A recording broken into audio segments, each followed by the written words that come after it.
question of boards. There is this notion that board is adversarial to you, and there is always this conflict between sometimes the founder and board. And in the last sort of,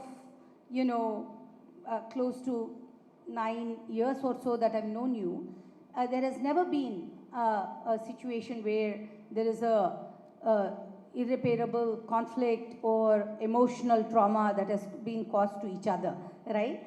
And I remember fondly the early days, Harsh, where we just met casually in a small room, actually, and it's kind of like, sort of the root. So you go back to that with such fondness. And today we have like 11 people, maybe 13 people, 15 people in the boardroom. It's much more formal. But you have made the transition and evolution along with the scale of the company, very seamlessly carrying people along. So what is it that you've learned about managing boards that you can, share with others? So I think it's been very interesting because Vani led our Series A and our Series B. Those were our first funding rounds. And that was the first time we got a formal board. And it's very interesting as an entrepreneur also to have investors for the first time, because you have someone that now owns part of your company and is fully aligned of making it a much larger success. So yes, they're like advisors, but way more attuned to helping the company grow, and way more incentivized as well, personally, professionally. I think the role of the board changes dramatically as you go from a Series A to, from a single-digit $1 million company to a $1 billion company. Vani and I used to actually talk much more about product, and she was, wearing your earlier product and CEO hat, helping even in terms of what features we should launch, what retention metrics we should look at, what is a good conversion ratio, where should we acquire customers from, how much should we spend on marketing. I think the role of the board was very different initially, which was almost like at that time you don't have a CXO team. You don't have a chief marketing officer and a chief technology officer and a chief blah, blah, blah. You have the founders and your early stage investors. And so between y'all, you are the CXO of everything.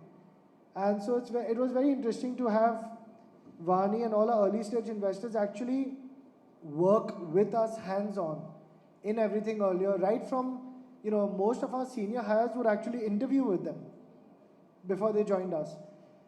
Till today, I think now the transition has been much more about having a core business which works, and what else do we do with that? How do we expand that? How do we go to global markets? What kind of investment strategies do we have? We get into mergers and acquisitions.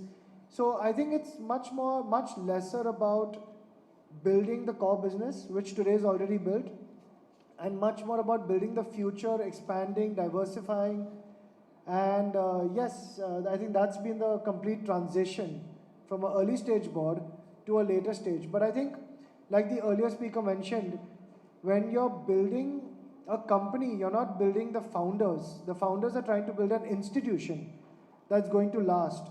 And so I think it's very important to take the advice of your board members, not as like a formal board meeting, you have to put down the minutes of meeting and it's a formal once a quarter according to your SHA or SPA. I think it's very important to see them as people that are equally there with the founders to help build the company. And whatever that takes, you have to treat them as equals and as advisors. It can't be like a formal advice that you say yes, yes, yes to the board meeting and then go and do whatever you want anyways. I think that's been the kind of role we've looked at our board playing. But Harsh, I want to dwell on this topic a little bit more. Whether it's with me or with many of your board members, I've seen you call and say, I have this problem, what's your opinion? That sounds simple, right? But many founders don't necessarily leverage us that way, I can tell you that. It could be for various reasons. You may feel a certain vulnerability about doing that, or you may feel judged for doing that, and whatever the reasons may be. So you have somehow been able to get people to do more work for you, right? So what is it you have learned in managing boards that you would pass on? I think, first of all, like you said, just be open about your problems, right? Your board is not someone you should be worried about going to problems saying that, oh, there are investors, they'll get to know some of our problems, they might not invest further. I think it's very important for them to know your problems, to work with you on solutions. In fact, I think that it makes a much deeper bond that allows them to invest further because they feel connected to the company. They feel like they were there with you, working on problems with you, and then solving them. And if they can't solve them, that's okay. But it'll be good because then they won't expect you to solve them. If they can't help you to solve them, then why should you be the one to be able to solve something magically? I think it is very, very important because most entrepreneurs need to look at boards as people that are literally giving you, once they've funded your company and you've diluted for them, they're there giving you free advice. They're there fully available for free. Some of the sharpest minds of the industry are available to you for free.